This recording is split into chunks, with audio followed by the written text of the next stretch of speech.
Bonjour chers élèves de la classe de première. Je suis Guaméné Julien, professeur de français. Nous avons une activité de lecture. Vous vous souvenez de ce que nous avons entamé, la deuxième leçon d'étude de l'œuvre intégrale consacrée au groupement de textes romanesques. Nous continuons le cours portant exceptionnellement sur les séances 1, 2 et 3.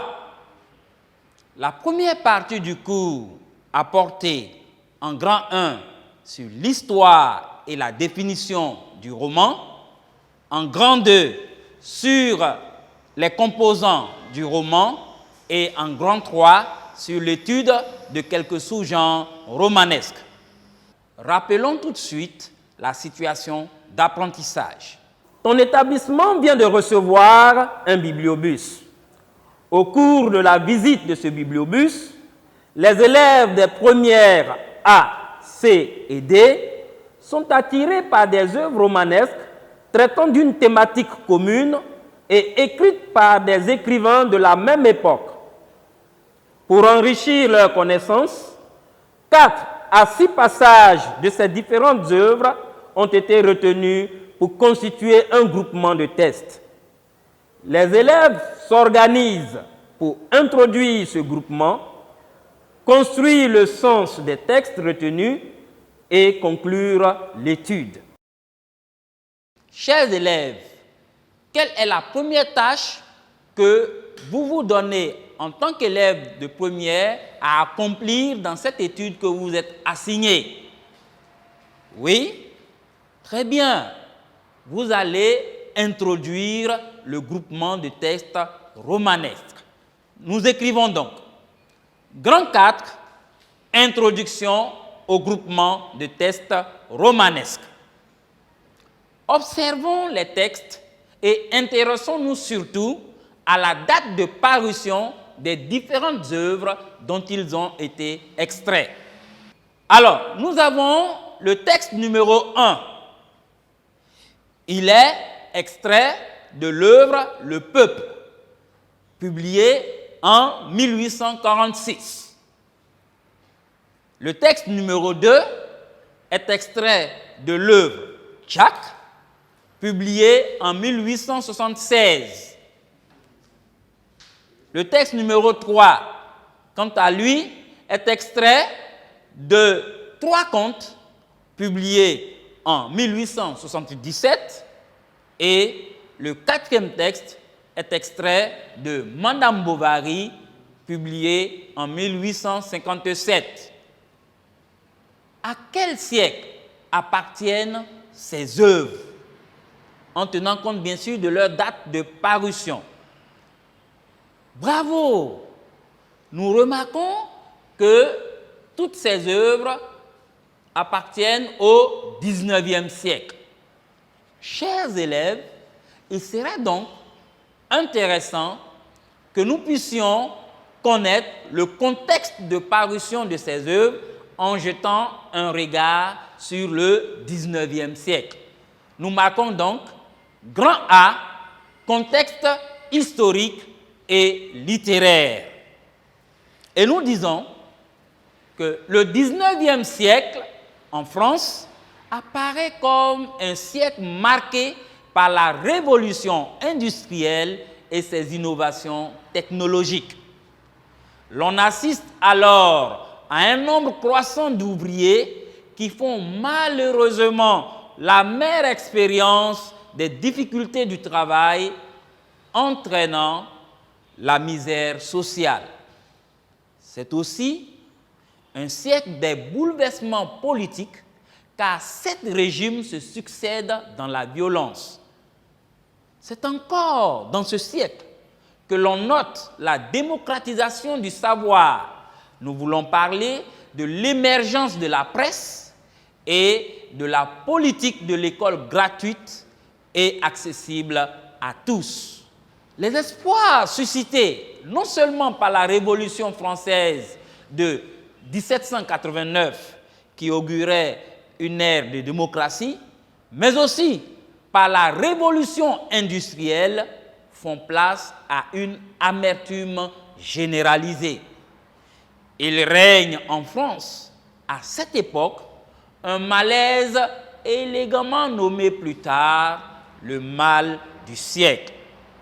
La littérature est influencée par cette situation et les auteurs expriment mieux ce mal de vivre. La littérature devient ainsi un moyen pour échapper aux difficultés quotidiennes. Chers élèves, nous venons ainsi de décrire le contexte dans lequel ont paru les différentes œuvres. Nous voyons que c'est un siècle marqué par la révolution industrielle, ce qui sous-entend un grand nombre d'activités. Revenons au test à étudier et identifions leurs différents auteurs. Le texte 1 a été écrit par Jules Michelet. Le texte numéro 2 est d'Alphonse Daudet. Quant au test numéro 3 et au test numéro 4, ils ont été écrits par Gustave Flaubert.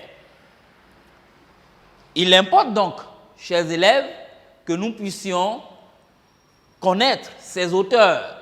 Nous marquons grand B, présentation des auteurs et de leurs œuvres. Nous notons petit 1, Jules Michelet. Et nous disons que Jules Michelet est né le 21 août 1798 à Paris. C'est un historien français. Les événements de 1830 qui portent au pouvoir ses professeurs Abel François Villemin et François Guizot permettent à Michelet d'obtenir la place de précepteur royal de la princesse Clémentine, puis en octobre, celle de chef de la section historique aux Archives nationales, ainsi que le titre de professeur suppléant de Guizot à la faculté des lettres de Paris. Cela lui donne accès à une riche documentation qui lui permet d'étayer et d'approfondir ses idées. Ses écrits sont ancrés dans l'histoire.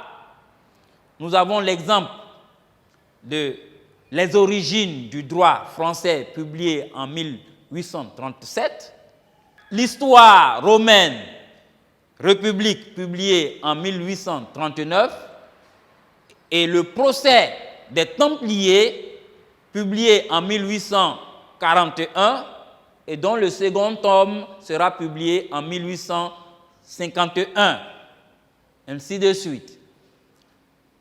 Nous signalons qu'il meurt le 9 février 1874 à Hyères. En petit 2, nous marquons Alphonse Daudet. Et nous disons qu'Alphonse Daudet est né le 13 mai 1840 à Nîmes. C'est un écrivain et auteur dramatique français.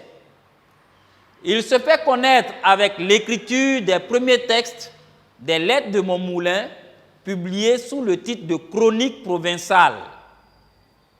Ses œuvres s'imprègnent d'ailleurs du quotidien de la vie provinciale, mais c'est un auteur qui témoigne aussi de son goût pour le fantastique et pour les récits merveilleux.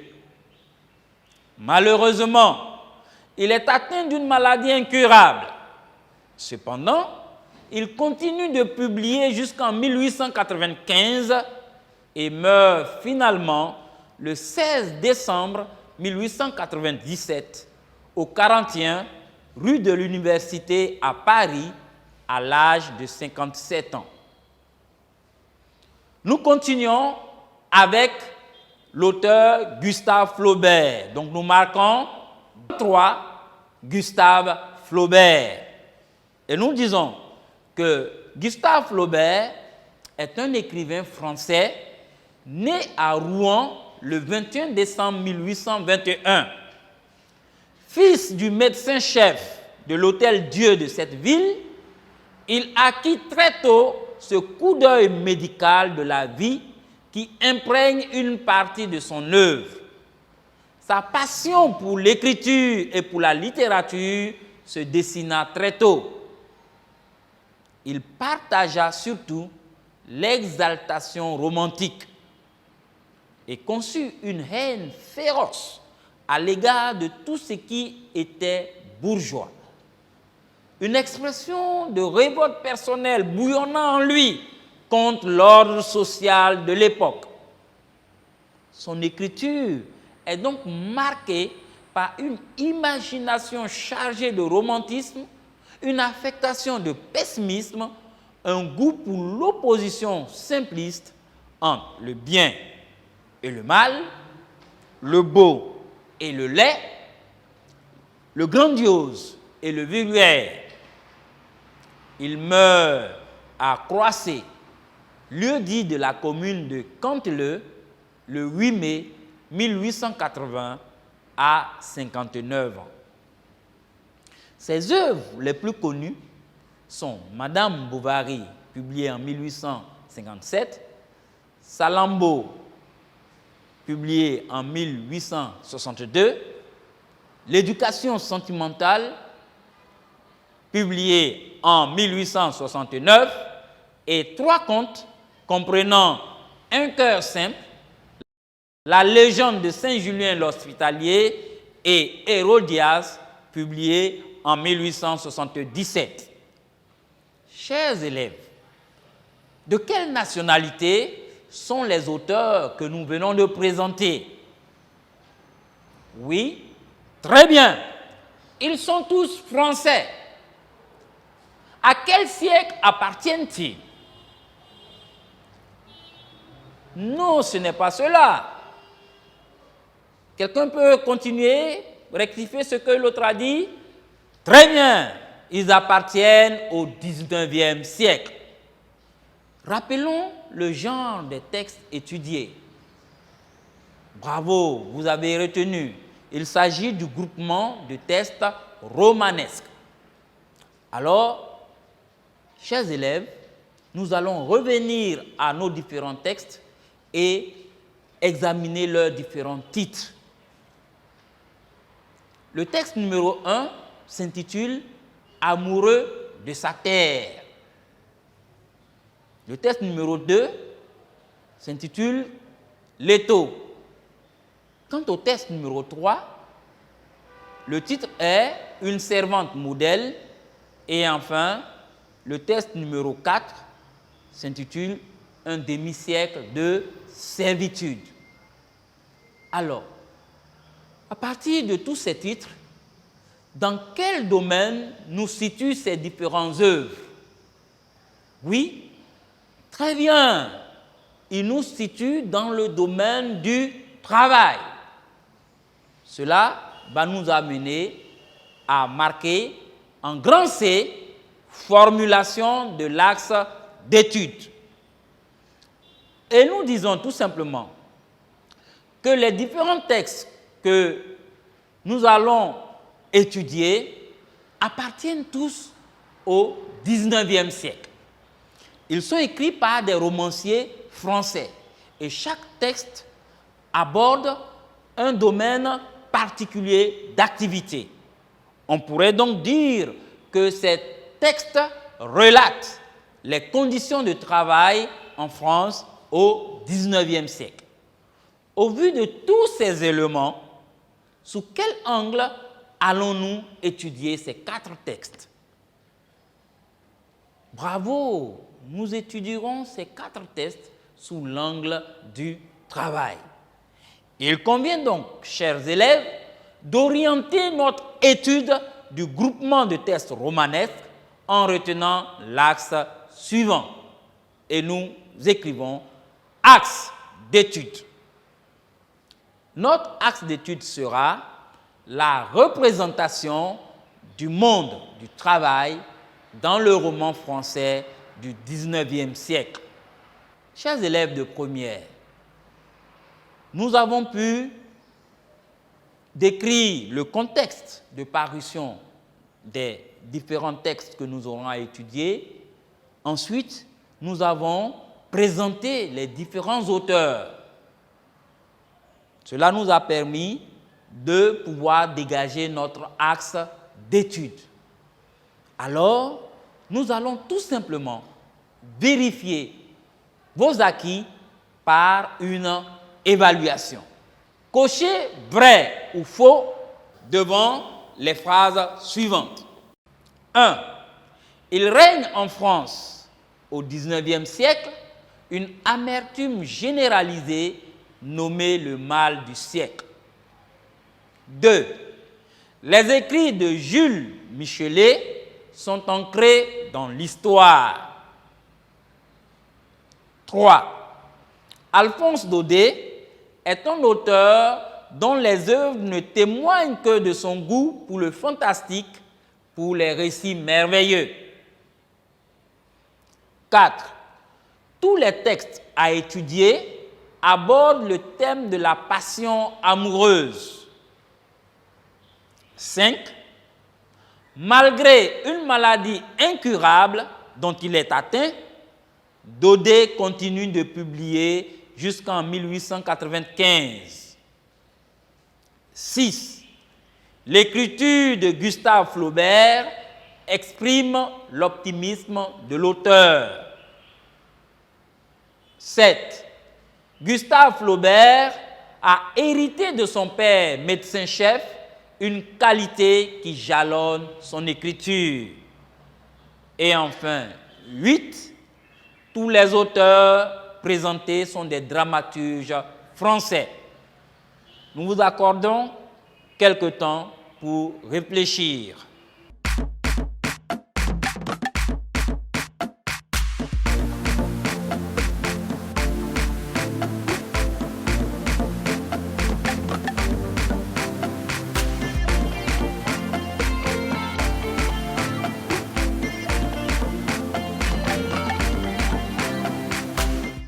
Nous revenons pour la correction. Il fallait cocher vrai ou faux devant les phrases suivantes. Petit 1.